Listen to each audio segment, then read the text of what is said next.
So we got engineering here, and these guys are responsible for basically putting the aftermarket out of business because they made the ZR1 too damn good. What do you have to say about that? I'd like to apologize for making the ZR1 too badass, and we'll try to do better next time. Taking away some aftermarket business is certainly something we're not proud. Oh wait, yes we are. We're very proud. Oh, I just got burned. Let me go get the Neosport. Hey guys, welcome to Corvettes of Carlisle. This is an amazing event, and today we're going to be able to stop by lots of different vendors, but most importantly, we're going to be able to see the new ZR1 up close and personal. So I know the main thing that you guys are probably tuning in for about this video is the up close look of the new ZR1. Here is the Corvette tent right now. You can see it's everybody wants to see it. It's actually over here. It's a little bit packed. I'm going to come back in a little bit to get a better view of it, so you guys can actually see this thing like up close and personal, but without all the people in the way. Like here's a breakaway of it, but again, you know, everybody wants to see it. It's just impossible for me to get it over to you guys. So what we're going to do is come back in a little bit. I'm going to show you guys around a little bit more first, what I think is the coolest stuff here, and then, you know, we're on our way back to here.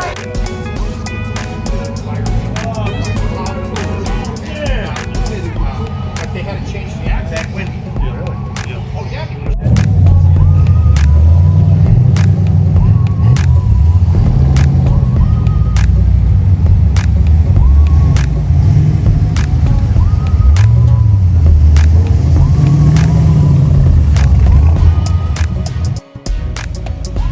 Dang! I can see myself in you.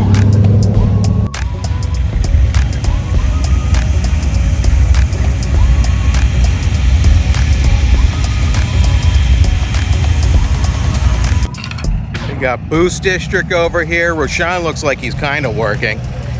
I don't know if you can see this guy through the crowd. That's a nice desk you got there. What's up, Andrew? How's it going? How's it going, YouTube? Hello. So, a lot of you guys love carbon fiber, but you just didn't order your car with it. Well, luckily there's places here like these guys that, I mean, they just have like some really cool carbon fiber upgrades like that maybe don't cost as much as the real thing. Maybe they do, I don't know, but they're here, and I think that's really awesome. Like, and not only is it like the carbon fiber panels that, you know, look really, really nice, but they have, you know, some more custom stuff. Like if you guys like the old wood look, they have that. It's pretty cool. I kind of dig it that there's something for everybody here. Like you're an old man like me and like, you know, the wood interior. I mean, I wouldn't put that on my Corvette, but you know, if you like that kind of stuff, you can get it. Callaway's here. Now, my experience with the Callaway cars has not been that great, but one of the cool things about these guys is that they have their own supercharger on it, or at least their own supercharger lid. Like that's fancy right in there. Looks pretty good, fits really nice in there. I don't know if it, and it looks like on the other side there's a convertible with the supercharger as well, so that's always a tight fit, but it looks like it is the same supercharger setup, so that's really, really nifty. I'm taking notes because, you know, where things are, like that reservoir right there. Yeah, take a couple notes for our own builds. So one thing you should do if you buy a new Corvette is take advantage of the offer that you get, which is to go to the Ron Fellows School of Driving for, I think it's $1,000. It's the best modification you can do to your car, which is the driver mod. And my gosh, it is such a fun and worthy experience. Like even advanced drivers will learn something new because these guys just know what's up, and it's incredible. Take a look at my video. I had a great time when I was there. I can't wait to go back, which is, you know, kind of sad because I keep on buying these new Corvettes and I just only take advantage of it. I only took advantage of it once, but I mean, it is the freaking jam. Just go do that. Okay, so they're going to do a presentation on the ZR1. which is actually a great time for me to look at the cutout because nobody's here. So cutout wise, no trunk, no front trunk, which is, you know, kind of cool. Everything else, yada yada, the same.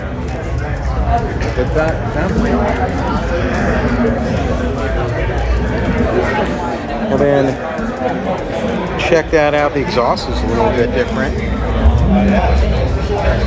That's really cool. The amount of metal you're getting, you're paying for what you're getting.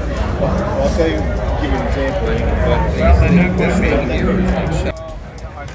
Can everybody up in the grandstand see the car? Good, everybody's good?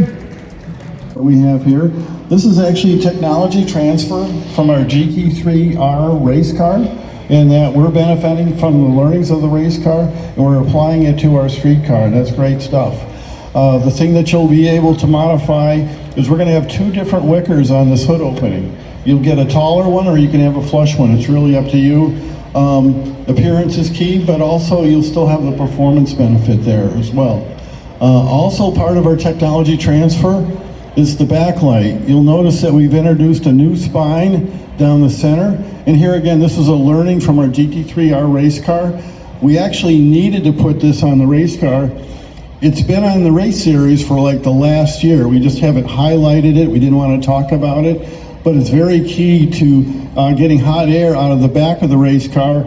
And it does the same thing for our street car.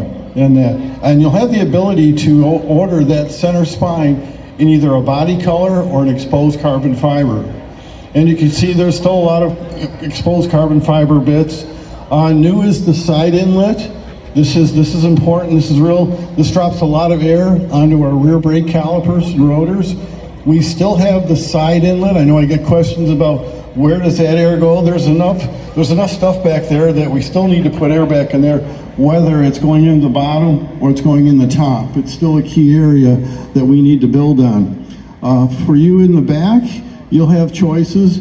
You see our tall wickers here. We also have a flush wicker. We also have a polycarbonate center wicker that you could apply to this package. And then I think the one that you've seen, some of the images, the ZTK wing, we spent a lot of time developing that.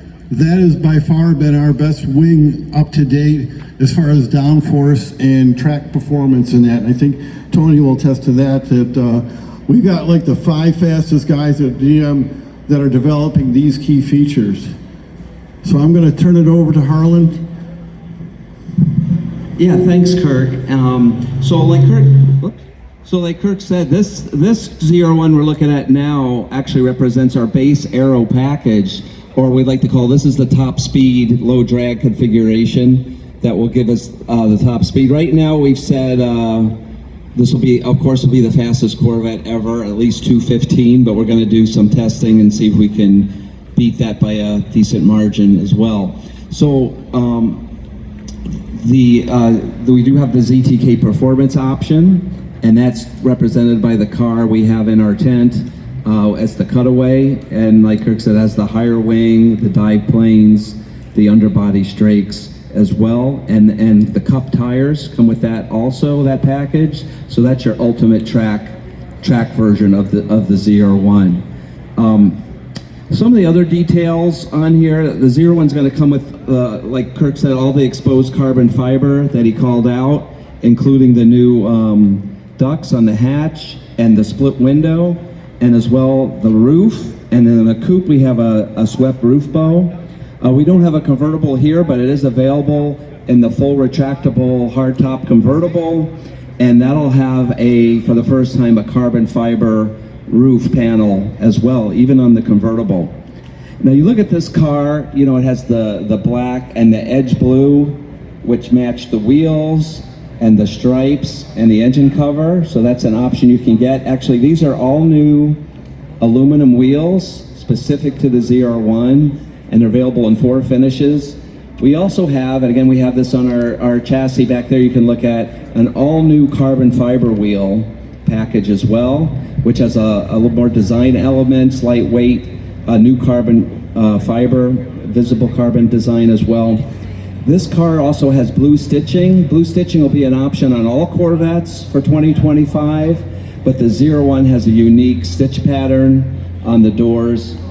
But of course, the big news, this is really, we've been talking about this, you guys, on the forums, on the internet, media, it was nice to really surprise everybody when we announced the 1,064 horsepower that this car has, and really shock everybody. This also has 828 pound-feet of torque, or over 1,100 Newton meters. So it's like a triple quadruple. So we got 4-digit horsepower, 4-digit torque, and 4-digit downforce with the package that Kirk was talking about, the ZTK package, Carbon Aero. We can do over 1,000 pounds, actually up to 1,200 pounds of downforce at top speed as well. So it's a credible performance.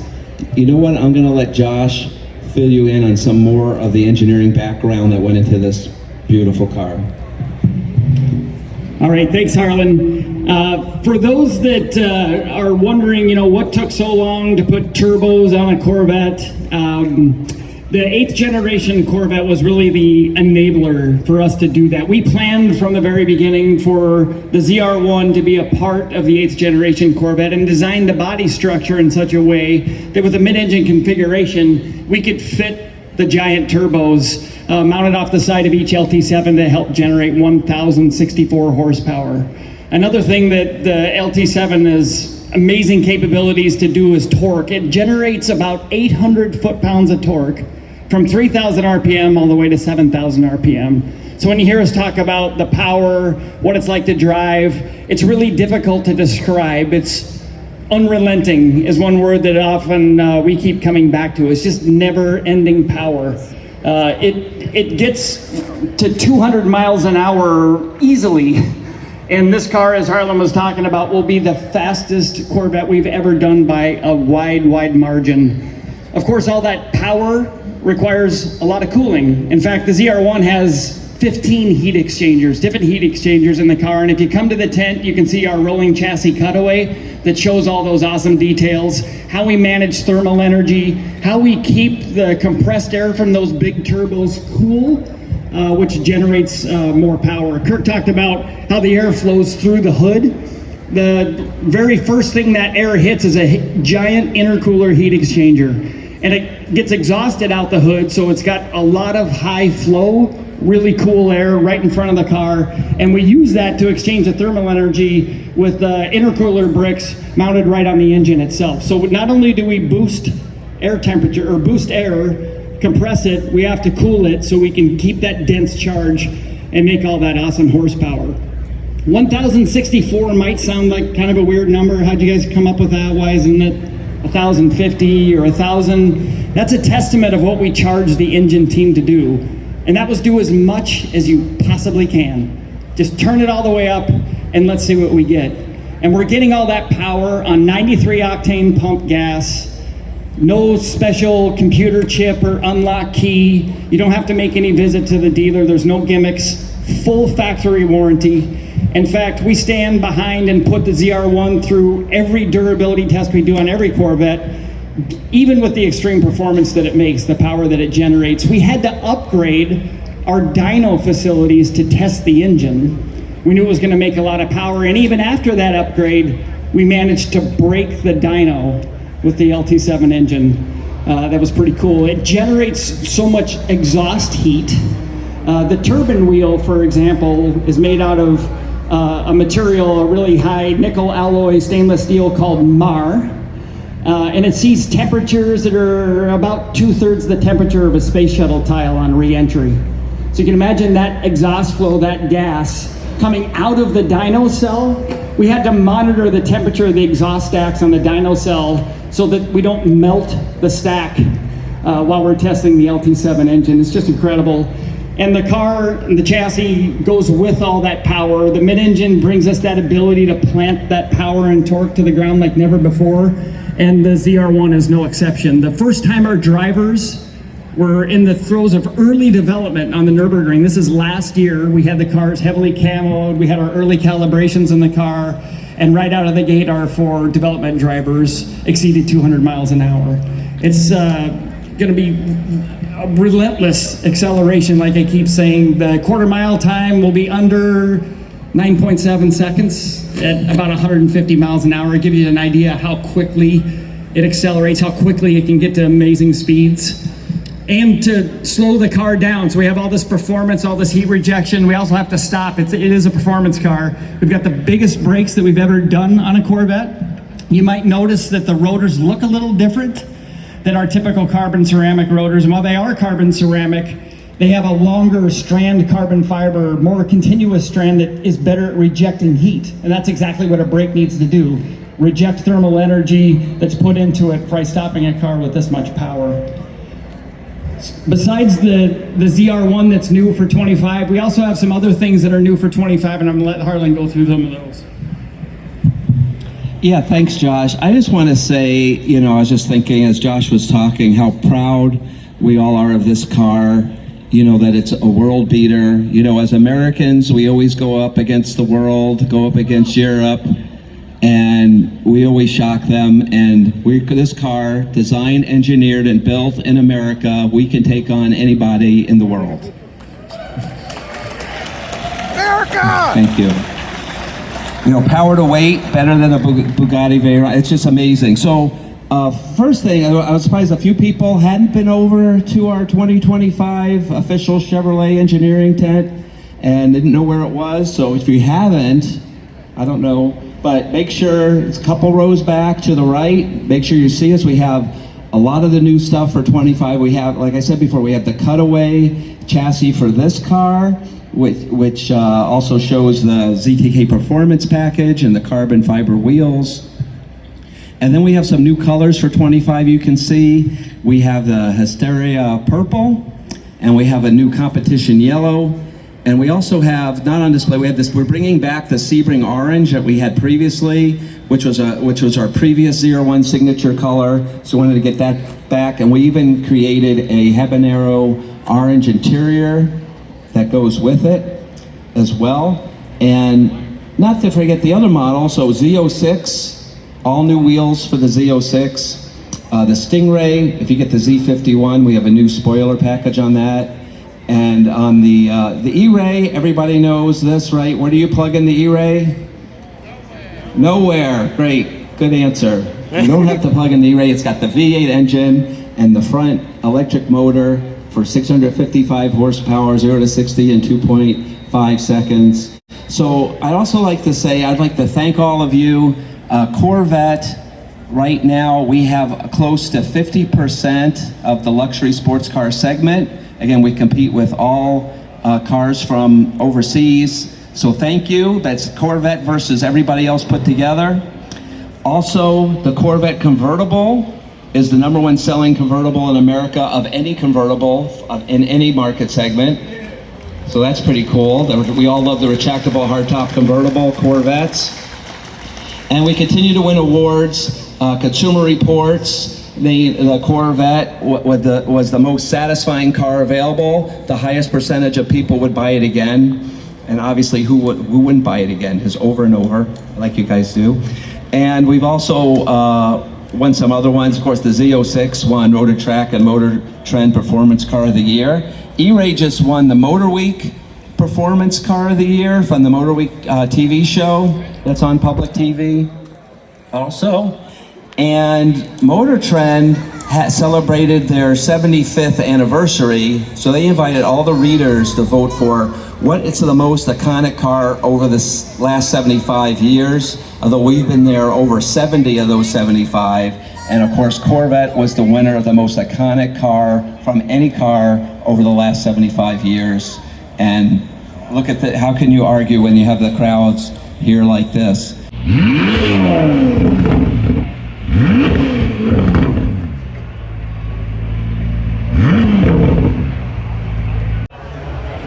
So here it is, the ZR1 with its fancy new rear window, if you can call it that.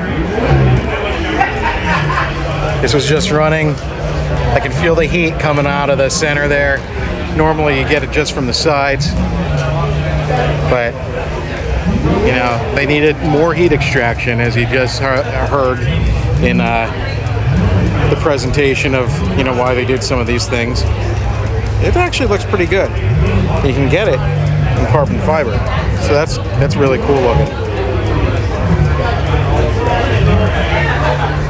And of course, the other big change from the body style is the lack of the front trunk and the front heat exchangers.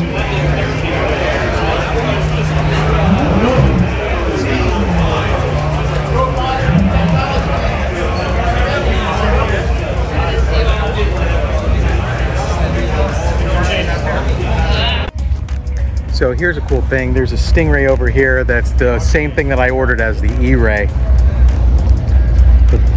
Look at this cameo. It's Harlan Charles. Anyway, this is what I have ordered, except in the E-Ray. Not that lady is. I don't have her ordered. I have this ordered, and I got it with the stripes as well. And I think that the stripes look pretty good. The only difference that I have is I'm getting the convertible, which the stripes fill in that like odd blank area. So I'm actually pretty happy with like that decision, because I know that it looks good and I like this color now. You can even get an exhaust installed while you're here. Like, look at these guys, they're doing exhaust like right now, like during the day, actually I think everybody's leaving and they're still installing exhaust, so that's pretty cool. Sebring orange, I really love that color. So I don't know if you guys remember the creamsicle, but this car right here is giving me a lot of flash memories here. Like, this was basically what I had. I had this Sebring orange Stingray with the white interior with the GT2 seats. This is just like the same thing. This is a 2LT. It looks like, I gotta admit, I miss it, but you know, my memory of the car, and I don't know if it was because of the ceramic coating or what, but my memory of the car was it was just shinier. So and the pictures I have were shinier. Maybe it was the ceramic coating that really did it for me. All I do know about it is that it's not the same as the orange that's out right now. But so the 2025 orange, Sebring orange, coming back out. I mean, it's a much nicer color. It actually spurred me to get a new E-Ray, but that orange was on constraint, so when it came up, I couldn't actually get it. So, oh my gosh, look at Borla. They took all these factory exhausts off. Wow. So that's it. That's a tour of Corvettes of Carlisle. What did you guys think of the presentation of the ZR1? What did you guys think of like some of the stuff that's available here? Like, did you enjoy it? Write it in the comments below. I'll try to address it in the next video if you have any questions. Adios.